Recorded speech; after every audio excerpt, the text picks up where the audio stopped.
چلے یار دعا مانگتے ہیں جی بھائی. آخری سوال بس سچی مچی کا آخری. بھائی مدرسہ دیکھو, میں نے کہا تھا آپ سے بھائی, دیکھو مدرسہ ہے جہاں میں بیان کر رہا ہوں, المدینہ انسٹیٹیوٹ آف نالج, میری لینڈ میں. یہ بہت پرانا مدرسہ ہے, میں ان کو پرسنلی جانتا ہوں. مفتی نعمان اور مفتی فرحان صاحب ہمارے پرانے دوست ہیں, اور ان کی یہ برانچ ہے بنوریا کی. تو اس مدرسے میں لڑکیاں بھی عالمہ بن رہی ہیں, لڑکے بھی عالم بن رہے ہیں. دو طرح سے اس مدرسے کے ساتھ آپ تعاون کریں. ایک تو اپنے بچوں کو بھیجیں, بنوریا جو ہے نا, بنوریا ہے نا, ہاں بنوریا کی برانچ ہے, تو اس کے سرٹیفکیٹ کی بھی ایک ویلیو ہے. اس سرٹیفکیٹ کی بیس پہ آپ کو مختلف یونیورسٹیوں میں ایڈمیشن بھی مل سکتا ہے. تو اس لیے آپ اپنے بچوں کو بھیجیں. یہاں دیکھو, یہاں عالم یہیں کے بنیں گے نا, وہ زیادہ اچھا کام کر سکتے ہیں. آپ کے لب و لہجوں کو سمجھتے ہوں گے, آپ کی زبان کو سمجھیں گے. تو اس لیے مدرسے کے ساتھ آپ نے تعاون بھی کرنا ہے, اور اپنے بچوں کو یہاں, بچوں کو بھی بچیوں کو بھی داخل بھی کرنا ہے. ٹھیک ہے جی.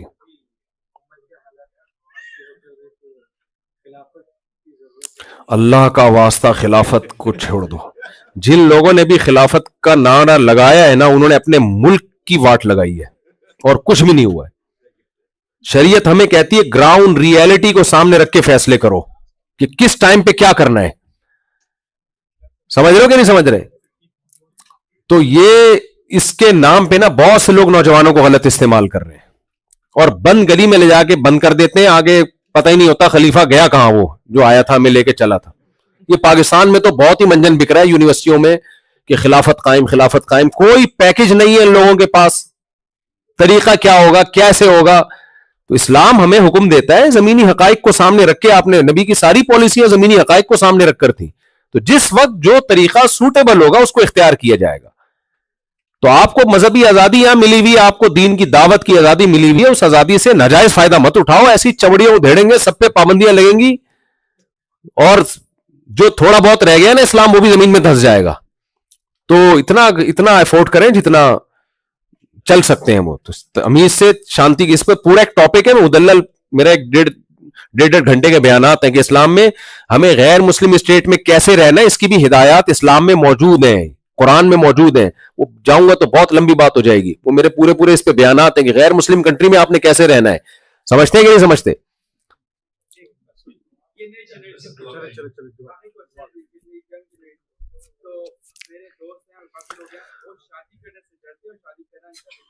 جو شادی کرنے سے ڈرتا ہے اس کو کرنی بھی نہیں چاہیے. یہ مردوں کا کام ہے, آدمیوں کا کام ہے. ڈرپوک لوگوں کا کام ہے ہی نہیں. چلو دعا کریں اللہ تعالیٰ. الحمدللہ رب العالمین والعاقبۃ للمتقین والصلاۃ والسلام علی رسولہ الکریم وعلی آلہ وصحبہ اجمعین. اے اللہ, جو کچھ کہا سنا اس میں کمی کوتاہیوں کو معاف فرما. جو حق بات ہوئی اللہ ہم سب کو اس پر عمل کی توفیق عطا فرما. اے اللہ, یہاں جتنے لوگ بھی بیان میں حاضر ہوئے ہیں, سب کی جس کی جو جائز ضرورت ہو اللہ اس کی ضرورت کو پورا فرما. گھروں میں محبتیں قائم فرما. بیماروں کو شفا عطا فرما. ہر شخص کو کشادہ رزق حلال نصیب فرما. ہر طرح کی پریشانیوں سے اللہ ہماری حفاظت فرما. ہم سب کو دین پر مضبوطی سے چلنے کی توفیق عطا فرما. اس مدرسے کو دین دگنی رات چوگنی ترقی عطا فرما, اور خیر کا برکتوں کا ذریعہ بنا. ربنا آتنا فی الدنیا حسنۃ وفی الآخرۃ حسنۃ وقنا عذاب النار. صلی اللہ تعالی علی خیر خلقہ محمد وعلی آلہ وصحبہ اجمعین.